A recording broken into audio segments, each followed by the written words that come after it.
మొత్తానికి జ్యోత్స్న అయితే కార్తీక్ని బానిసలాగా మార్చేసింది. తను చెప్పినది కార్తీక్ చేసేటట్టు చేసింది జ్యోత్స్న.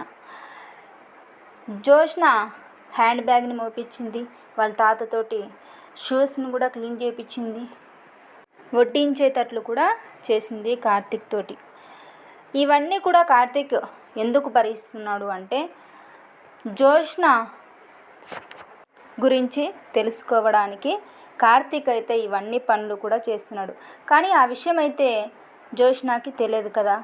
జ్యోత్స్న ఎవరో ఏం కథో కార్తీక్ అయితే మొత్తానికి తెలిసింది.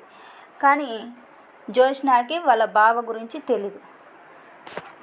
జ్యోత్స్న నా బ్యాగ్ని రూమ్లో పెట్టు బావా అని కార్తీక్ అయితే చెప్తుంది. అప్పుడు కార్తీక్ బ్యాగ్ని తీసుకుపోతాడు జ్యోత్స్న రూమ్లోకి. అప్పుడు మళ్ళీ జ్యోత్స్న ఏసీ ఆన్ చేయి బావా అని ఏసీ ఆన్ చేపిస్తుంది. తర్వాతకి బెడ్షీట్ బాగలేదని చెప్పి బెడ్షీట్ని కూడా క్లీన్ చేపిస్తుంది. అవన్నీ పనులు కూడా జ్యోత్స్న అయితే చేపిస్తుంది కార్తీక్ తోటి. కానీ కార్తీక్ ఇవన్నీ ఎందుకు భరిస్తున్నాడు అనే విషయం మాత్రం జ్యోత్స్న ఎందుకు చేస్తున్నాడు అని ఒక ఆలోచన అయితే వచ్చేసింది. బావ మాటల్లో చూపుల్లో కానీ తేడా కనిపిస్తుంది అని అనుకుంటుంది జ్యోత్స్న.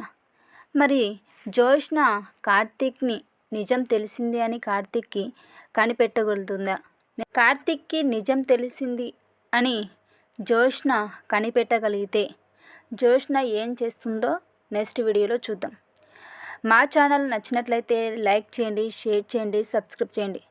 తప్పకుండా మాత్రం సబ్స్క్రైబ్ చేయండి. నెక్స్ట్ వీడియోలో కలుద్దాం.